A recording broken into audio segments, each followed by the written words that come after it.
This is a true story. Katie, a middle aged mum, was extremely unhappy with her body and looks since her childhood. She felt too plump, ugly, and worse than her friends. She used to spend hours in front of the mirror, hating herself because of her looks and her body shape. But one day, things really changed. It was a hot, steamy summer day. Jessica, her 10-year-old daughter, was pleading her mom to take her to the beach. This terrified the poor mom. How could she fit into a bathing suit that would expose all her ugliness? But her love for Jessica made her do the impossible. The little girl watched her mom trying out the least damaging bathing suit. At the third one, Jessica just screamed out, "Mom, Mom, you look gorgeous in that one. Come on, that bathing suit is made for you. You just look beautiful in that bathing suit." And off they went to the beach. The little girl had the greatest time in the water with her mum. And then back on the beach, she turned to her mum and asked her, "How do you feel now, mummy? You are really beautiful." The transformed mother looked in the eyes of her daughter. She too was stunningly beautiful. Later, Katie said, "In that moment, I no longer saw myself with my own eyes. I saw myself with the eyes of my daughter.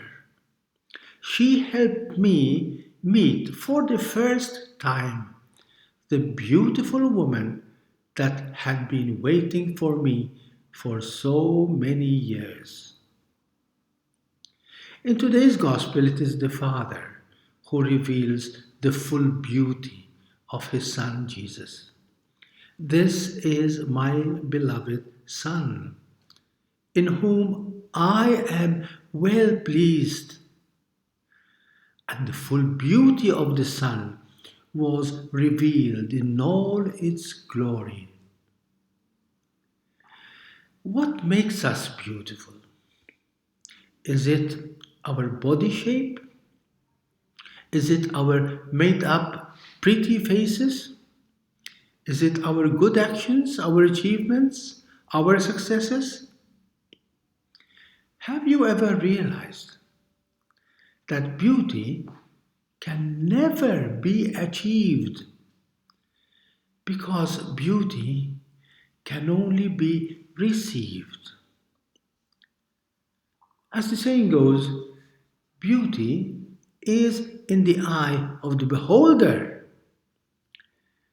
But today's gospel goes much further.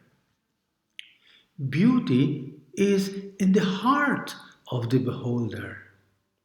It only shines forth from the eyes of the beholder. It is God's heart as a loving Father that upon seeing his beloved Son Jesus is enchanted by his beauty. "This is my beloved Son, with whom I am well pleased. Listen to him." The beauty of Jesus was all in the heart of his Father, just because he was his Son. Exactly like the mother and her mum of the story.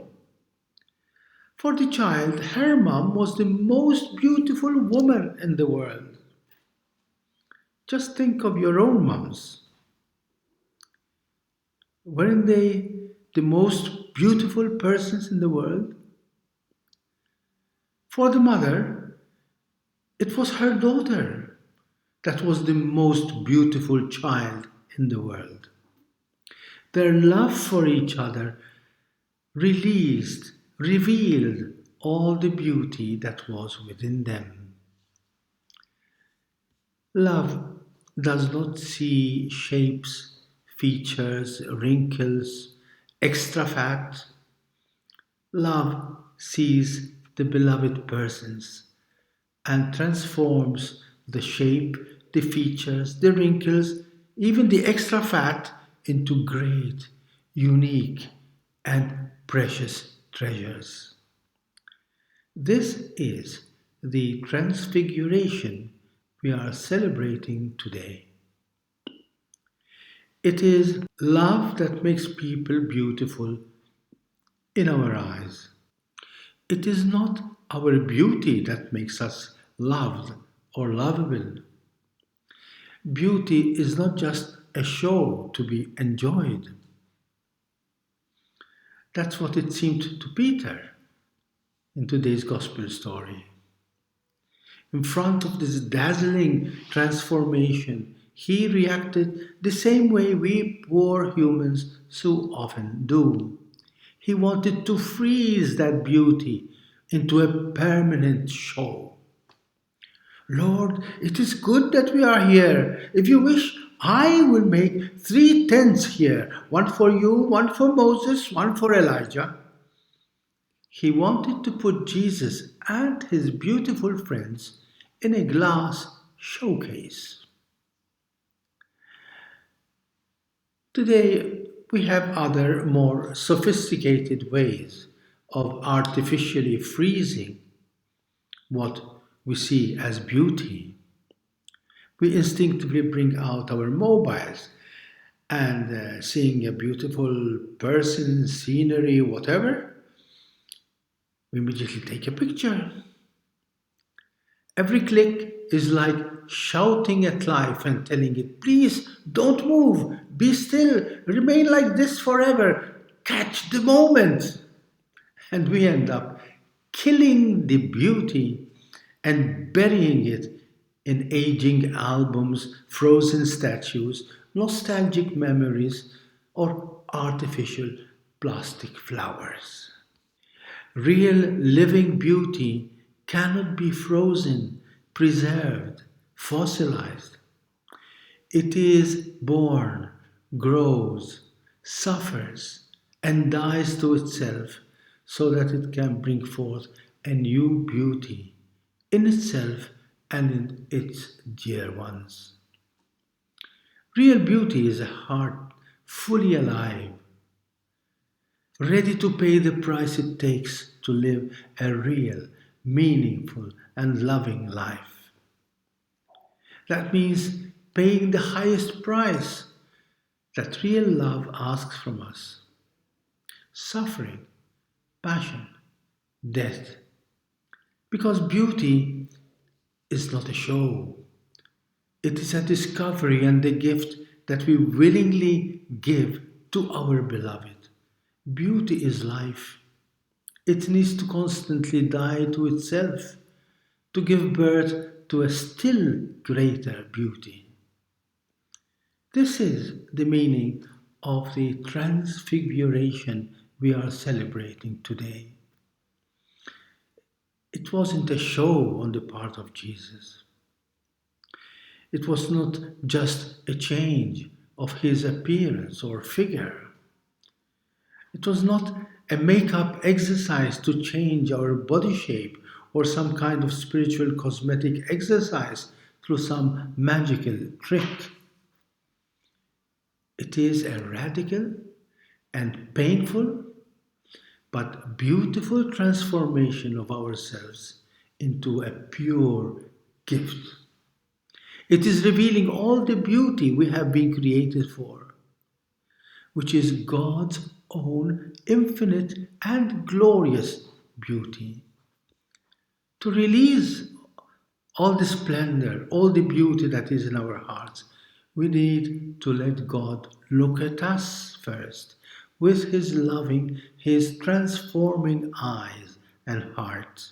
Let Jesus cast on each one of us the loving look he cast on the rich young man. But unlike the young man, Let us not refuse Jesus' invitation. Leave everything that you have, Jesus told the young man.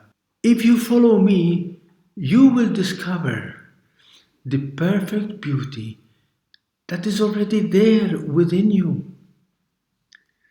Just like that little girl who loved her mom so much that she only saw her beauty and not her wrinkles or her ugly thighs.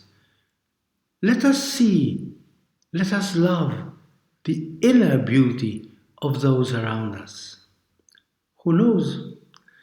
Perhaps we might help them discover their own beautiful inner selves. That will be the day when we will indeed have rediscovered, in turn, our own beautiful inner self. That will be the day when we too, with Jesus, will be raised from the dead to a new, magnificent, and dazzling, beautiful life.